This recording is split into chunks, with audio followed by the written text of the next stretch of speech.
Among this squadron rode a gentle page, the Soldan's minion, darling and delight, on whose fair chin the springtime of his age yet blossomed out her flowers, small or light.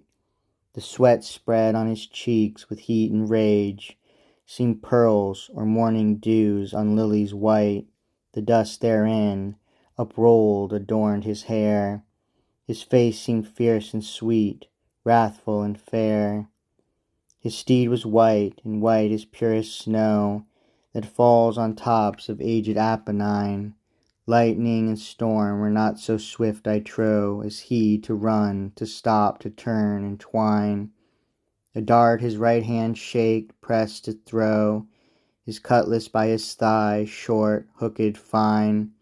And braving in his Turkish pomp he shone, in purple robe, o'erfret with gold and stone.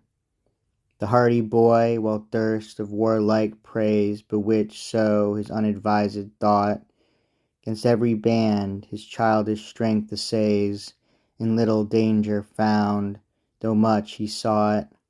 Till Argillan, that watched fit time all ways, in his swift turns to strike him as he fought, did unawares his snow-white courser slay, and under him his master tumbling lay. Against his face, where love and pity stand, to pray him that rich throne of beauty spare, the cruel man stretched forth his murdering hand, to spoil those gifts, whereof he had no share. It seemed remorse and sense was in his brand, which lighting flat, to hurl the lad before bare.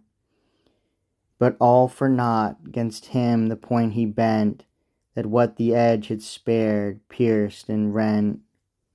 Fierce Solyman, that with Godfredo strived, who first should enter conquest's glorious gate, left off the fray, and thither headlong drived, when first he saw the lad in such a state.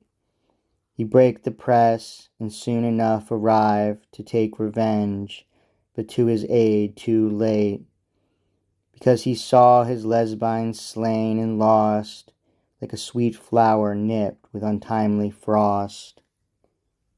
He saw wax dim the starlight of his eyes, his ivory neck upon his shoulders fell, in his pale looks kind pity's image lies, that death even mourned to hear his passing bell. His marble heart such soft impression tries, that midst his wrath his manly tears outwell. Thou weepest, Solyman, thou that beheld thy kingdoms lost, and not one tear could yield. But when the murderer's sword he happed to view, dropping with blood of his Lesbino dead, his pity vanished, ire and rage renew. He had no leisure bootless tears to shed, but with his blade on Argillano flew, and cleft his shield, his helmet, and his head, down to his throat. And worthy was that blow of Solyman, his strength and wrath to show. And not content with this, down from his horse he lights, and that dead carcass rent and tore, like a fierce dog that takes his angry course to bite the stone which had him hit before. O comfort vain for grief of so great force, to wound the senseless earth that feels no sore.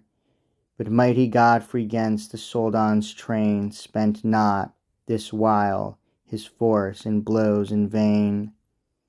1,000 hardy Turks a front he had, in sturdy iron armed from head to foot, resolved in all adventures good or bad, in actions wise, in executions stout, whom Solyman into Arabia lad, when from his kingdom he was first cast out, where living wild with their exiled guide, to him in all extremes they faithful bide.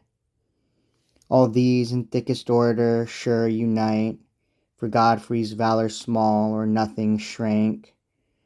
Corcutes first he on the face did smite, then wounded strong Rosteno in the flank.